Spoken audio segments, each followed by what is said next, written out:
سپاہی زنجیر لے کے کھڑے تھے، توق لے کے کھڑے تھے۔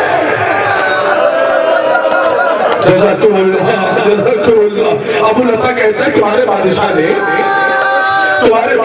تو امام کو رہا کر دیا تھا نا، کہا وہ تجھ سے وعدہ کیا تھا اس لیے رہا کر دیا۔ اب بادشاہ پھر کہتا ہے موسیٰ کاظم کو قید کر دو۔ امام کو پھر سے قید کیا گیا، توق پہنایا گیا، پیروں میں بیڑیاں، ہاتھوں میں ہتھکڑیاں، کمر میں لنگر، پورا جسم لوہوں سے سجا دیا گیا۔ امام کو قید میں ڈال دیا گیا، انگور یا کھجور میں زہر دیا گیا۔ 3 دن تک میرا مولا زہر کے عالم میں تڑپا۔ اللہ اللہ، کرو ماتم، کرو ماتم، ماتم کرنے میں شرم نہ کرنا، غصہ دینے میں کمی نہ کرنا۔ ارے یہ شب شہادت باب الحوائج ہے نا، جب تک تم آنکھوں میں آنسو آئے تو دعا ضرور کرنا، سینے پہ ہاتھ مار کر کہنا ہائے موسیٰ کاظم، ہائے امام مظلوم، ہائے امام مسموم۔ جزاکم اللہ خیر الجزا۔ عزیزو امام کو قید کیا گیا، زہر دیا گیا۔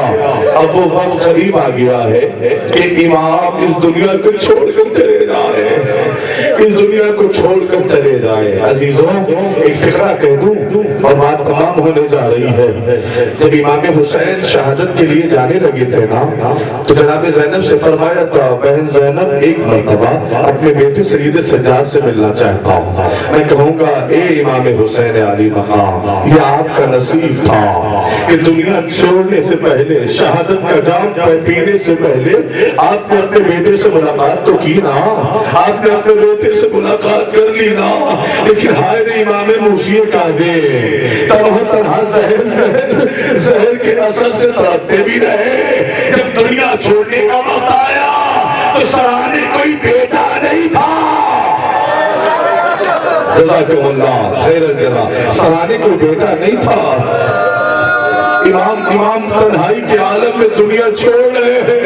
لو شیعو عزادارو، تمہارا امام زہر دغا سے شہید کر دیا گیا، لیکن بس افسوس تو یہ ہے نا، آنکھوں میں آنسو اس لیے آ جاتے ہیں کہ ہم نے دیکھا ہے کہ جب بھی کبھی کوئی بادشاہ کسی کو قید کرتا ہے نا تو زندگی میں قید کرتا ہے، لیکن ہائے مقدر موسیٰ کاظم کا شہادت کے بعد بھی تو کوئی سلاسل اتارے نہیں گئے۔ شرماؤ نہیں، دل کھول کے ماتم کرو، ماتم کرو، غصہ دو۔ امام کی شہادت کے بعد بھی امام کو رہائی نہیں ملی۔ ارے ابھی تو آپ نے خطبہ سے سنا تھا نا کہ 1 سال کے بعد امام سید سجاد کے جسم سے لوہے اتار لیے گئے، زنجیریں اتار لی گئی، لیکن 14 برس تک امام کو قید و سلاسل میں رکھا گیا۔ ارے شہادت کے بعد بھی امام کے جسم سے لوہے اتارے نہیں گئے۔ اللہ اللہ مولا سلامت رکھے، مولا سلامت رکھے۔ جو حاجتیں لے کر آیا ہے باب الحوائج کے صدقے میں اس کی حاجتیں پوری ہو۔ سنتے جاؤ، بس آخری فکرہ، امام کی شہادت ہو گئی نا تو بادشاہ کہتا ہے کہ 4 مزدور بلواؤ، خبردار موسیٰ کاظم کا جنازہ ان کے چاہنے والوں کے حوالے نہ کرنا۔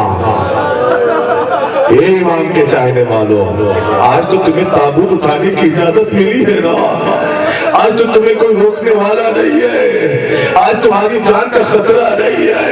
دل کھول کے امام کے تابوت کی زیارت آپ نے کی، لیکن اس مقام پر چلو جہاں بادشاہ کہتا ہے 4 مزدور بلواؤ۔ ارے جس کے 19 بیٹے ہو اس کا جنازہ مزدور اٹھائے، اب اس سے بڑی مظلومیت کیا ہوگی؟ بس پر بات تمام ہونے والی ہے۔ بادشاہ نے کہا 4 مزدور بلواؤ، پھر بادشاہ کہتا ہے کہ ایک منادی دینے والے کو بلواؤ۔ اس کا کام کیا ہوگا کہ جب 4 مزدور موسیٰ کاظم کا جنازہ اٹھا کر جائیں گے نا تو وہ جو منادی ہوگا وہ جنازے کے آگے آگے بس منادی ندا دے گا کہ لو آج شیعوں کا امام دنیا سے چلا گیا، آج رافضیوں کا امام دنیا سے چلا گیا۔ امام کی میت چٹائی میں لپیٹی گئی، 4 مزدوروں نے امام کی میت اٹھائی، تو سلاسل زنجیر میں جکڑا ہوا امام مزدور اٹھا کے لے جا رہے ہیں، اور منادی ندا دے رہا ہے لو شیعوں کا امام دنیا سے چلا گیا۔ اور یہ جنازہ اٹھا کر گھر والوں کو نہیں سونپا گیا، چاہنے والوں کے حوالے نہیں کیا گیا، بلکہ کھلے مردان پر امام کا جنازہ لا کے رکھ دیا گیا۔ اللہ اکبر، اللہ اکبر، اللہ آپ کی آوازوں پر رحمت نازل فرمائے۔ کھلے بغداد پر امام کا جنازہ رکھا گیا۔ عزیزوں، اعجاز امامت جب غسل و کفن کی بات آئی نا تو آپ کے بیٹے امام علی رضا علیہ السلام اعجاز امامت آئے، آپ کو غسل دیا، کفن دیا۔ کاظمین کے قبرستان میں آج بھی روزہ چمک رہا ہے نا، امام کو دفن کیا گیا، لیکن دل تو یہی کہتا ہے نا، اے امام رضا خوشا نصیب، اے امام رضا خوشا نصیب۔ ارے بھائی اجازت امامت آپ آئے تو صحیح نا، لیکن جب آپ اپنے بابا کے جنازے پہ آئے تو آپ کے بابا کا جنازہ پامال نہیں ہوا تھا، گھوڑوں کی ٹاپوں سے کچلا ہوا نہیں تھا، لیکن جب سید سجاد بھائی اجازت امامت کوفے سے کربلا آئے تو حسین کے جنازے کے اتنے ٹکڑے ہو چکے تھے۔ جزاکم اللہ خیر الجزا۔ آزاداروں، اللہ آپ کی آوازوں پر رحمت نازل فرمائے۔ اے عزیزوں، امام کا جنازہ اٹھا کر کاظمین میں دفن کر دیا گیا نا، تو لوگوں میں سے ایک فقرہ کہہ کر پرسہ ختم کرتا ہوں۔ اے امام علی رضا، مبارک ہو آپ کو، یہ آپ کا مقدر تھا کہ صحیح و سالم جنازہ آپ نے قبرستان تک پہنچا دیا، لیکن ہائے رے امام حسین، 3 دن تک جنازہ